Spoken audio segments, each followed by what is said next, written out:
Rama ಮಂತ್ರವ ಜಪಿಸೋ ಹೇ ಮನುಜ, Rama ಮಂತ್ರವ ಜಪಿಸೋ.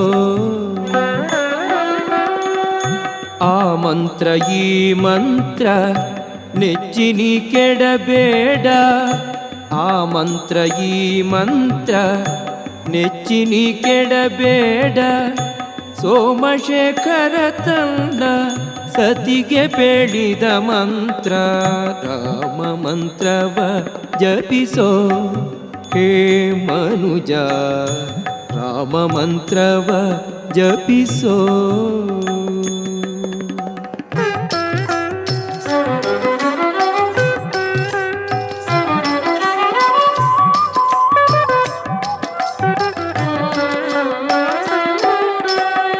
ಕುಲಹೀನನಾದ